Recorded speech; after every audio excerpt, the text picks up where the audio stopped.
Okay, now kita nak masuk, if let's say you punya follower TikTok bawah 1000 tapi you nak mulakan career as affiliate di TikTok, macam mana cara dia? Untuk you all yang follower bawah 1000, ini cara mudah untuk you gunakan platform TikTok untuk buat income sebagai affiliate. Pertama sekali, pastikan you dah register lah affiliate ni. Make sure you dah login dekat you all punya creator center. Okay, tak kisah follower atas 1000 ke bawah 1000 ke, nak mulakan affiliate tetap kena buka account affiliate tu, kena login dekat creator center.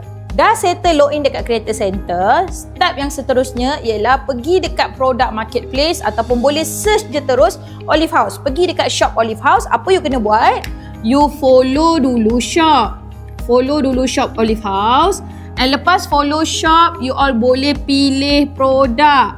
So ingat, kita punya produk yang 20% tu OP30X dengan OPU. Okay? So lepas dah pilih produk, you all boleh copy link affiliate you. Copy link affiliate ni kalau boleh you simpan ataupun you save dekat satu tempat yang you senang nak tengok balik. Maybe dekat you punya notepad ke, kan, dekat you punya notes ke, dekat you punya satu telegram khas yang you buat untuk diri you saja ke. Okay, so ini cara mudah lah copy link affiliate tu.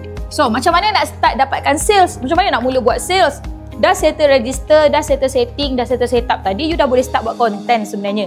Walaupun follower bawah 1000, nak buat video still boleh, tak ada masalah. So you buat je video macam biasa, follow step sebelum ni yang kata dah explain, dan gunakan video tu untuk you share di platform lain. Contohnya Facebook, WhatsApp status, IG.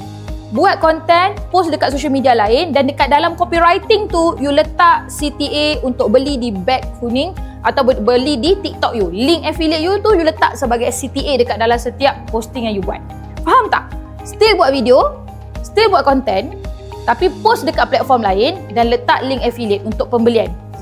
Faham? Mungkin kalau you all pernah ada pengalaman jadi dropship ataupun agent sebelum-sebelum ni, mungkin you all promote dekat Facebook. Selalu kita letak link WhatsApp kan? Nak beli WhatsApp saya, contoh. Betul tak?